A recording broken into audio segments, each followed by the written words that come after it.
Everyone, my name is Pear. Welcome to my Kirby Air Ride All Tracks Sky Sands intermediate tutorial. Today we're going to be doing Sky Sands using the Swerve Star, and I'm going to be teaching you bit by bit. So as always, this is the intermediate tutorial. There's also going to be an advanced tutorial for this level eventually. This intermediate tutorial is for beginner runners or intermediate runners trying to master their levels. Also, I recommend learning the advanced tutorials for this. Fuck. Okay, redo that.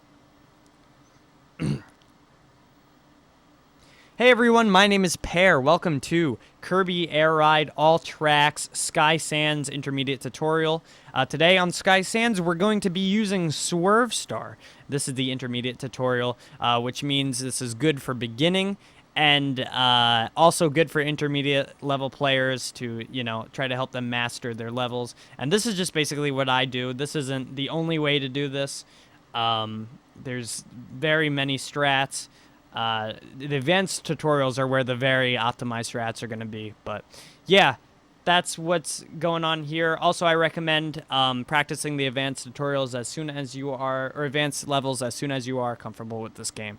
But anyways, now that that is out of the way, without further ado, let's get it started. So we're going to get into this. Let's start this out. Right now, I start right off the gate with the boosting. I already explained everything about the controls of this game in the Fantasy Meadow tutorial. So I recommend watching that before you watch this. I actually recommend watching the levels in succession, like how they usually are in the run. Which this is the third level. So let me explain Swerve before we start. Swerve is the star where doesn't have any handling. It only handles by you stopping and changing the direction. So a big thing we'll be using in this run is we'll be doing changing in midair, so we don't have to stop at all, so we don't lose any time.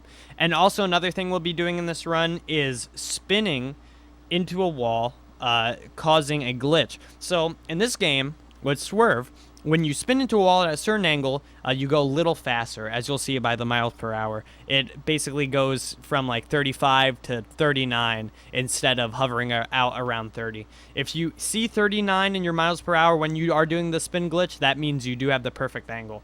And I'll explain a little bit more about that when we get to there. But that's just basically the fastest angle. I don't know if I get it in this run or not, but anyways, let's get it started. So I start boosting, and I immediately restart. All right. That's not what I meant to do. So I start boosting here, and I immediately go into this wall. And as soon as I get to this wall, I start spinning. And so I save a little time here. We basically try to spin on every straight wall as much as we can. It's just a very optimized form of movement. It's like wave dashing in Melee, but definitely not as complicated. So here is the first instance of changing your direction in the air. Basically right after that that first spin, we go straight among those hills, and then that hill gives us a little boost, and we could turn around, and that was a really good turnaround. I was able to basically get around the curve here, and then now I only have to press A like once or twice or 3 times, and I'm basically set up. So then I just go straight over that long bridge-like sequence, and you start spinning right here. You adjust a little left, usually takes me about 2 or 3, and then you start spinning right here.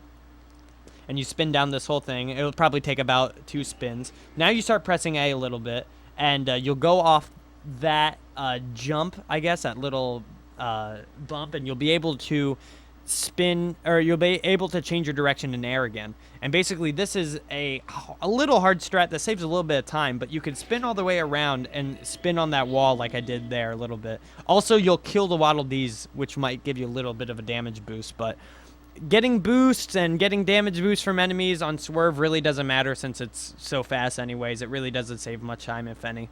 So yeah, that's another little spot. Then you could spin against this wall.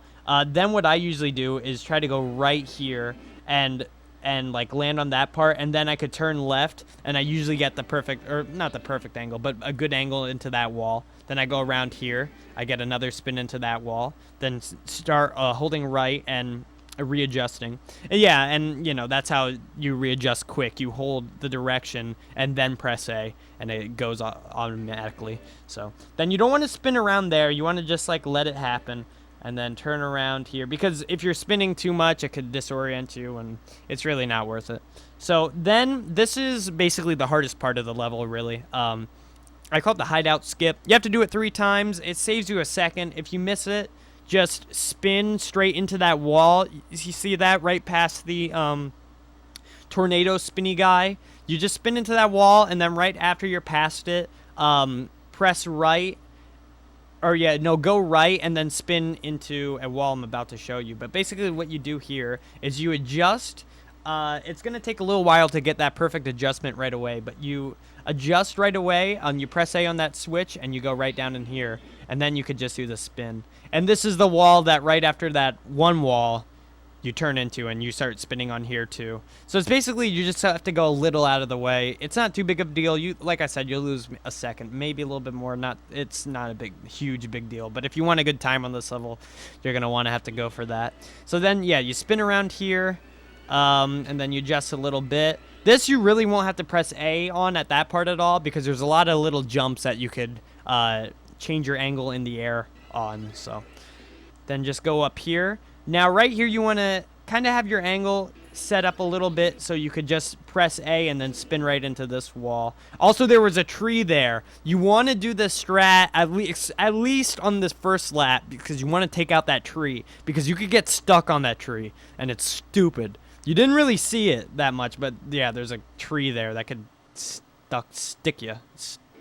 Stupid tree, man. All right, so you want to adjust it a little bit more, then spin around here. Adjust left like maybe once, then spin on here. It'll take a little bit to get used to, but it's not a big thing. You want to hit those ramps going straight. If you hit them at an angle, you might get bonked, and it could be annoying. So yeah, you want to make sure it's quick reaction timing, but just with a little practice, you'll be able to get it down. Then also in air, you want to face right, because you want to spin down here again.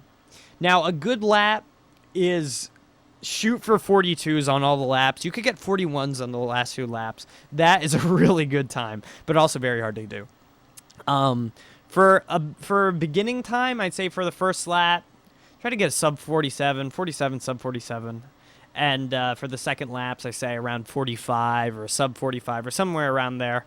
Then for really good times, yeah, like I said, 42s are the way to go. For this level, I don't have any like in-game markers that I use. For a lot of levels, I will, and I'll point that out.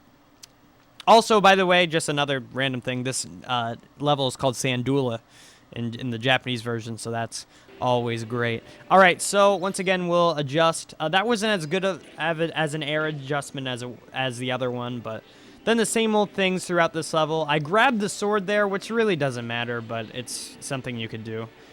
At least it assures that you don't get like the wheel or anything. So there I got that wall boost again, that hard wall boost, and then I boost here. I do the same thing where I get to around this corner and then I head left, and it usually sets up my angle pretty well. You could probably cut the corners and go closer to it and not go all the way to the right and then to the left, but I don't know. It's just a consistent way for me, and it might help you if you're having trouble with that part. Because also another thing is that the swordsman will come in and try to cut you. So you'll kill the enemies by spinning into them, but the swordsman's swords are still so far from their body they could still cut you while you're spinning. So that's also another thing I try to avoid. So once again, go here, get the hideout skip. You could also adjust after you hit the switch. Don't try to adjust too much, because eventually if you just keep tapping A, you'll lose time, other than just taking the slow route. There you go, spin again, and then once again adjusting your positioning on the jumps. So same old stuff through this, and then remember, try to hit this straight, and then spin again here, and we'll just go through that. Wow, look at that, identical lap times. That's actually kind of funny. But yeah, 42s are pretty good, if I say so myself, for this. Now, as you saw, the swordsman hit me there. That's what I was talking about, dude. They're crafty little guys. Also, you want to watch out for that that wheel. You're usually pretty far away from him, though, that you won't suck him up. But you're usually a little too far right to suck him up. Also, you'll probably never suck up that fire guy either. I mean, you might, but if you're like pretty far off from the hideout skip. But if you're like just doing it normally, then yeah. But yeah, that is this level. I believe that's... Oh, see, I get hit a little right there because I was dumb. And I didn't set up my thing correctly, man. I was a dumb. So you got to watch out for that. But as always, that is our tutorial. Thank you for watching, everybody. In the description, I linked the leaderboards for all tracks, and I also linked the Japanese individual level world record leaderboards, so you can check those out. Thank you for watching. Have a good day, and yeah, goodbye, everybody.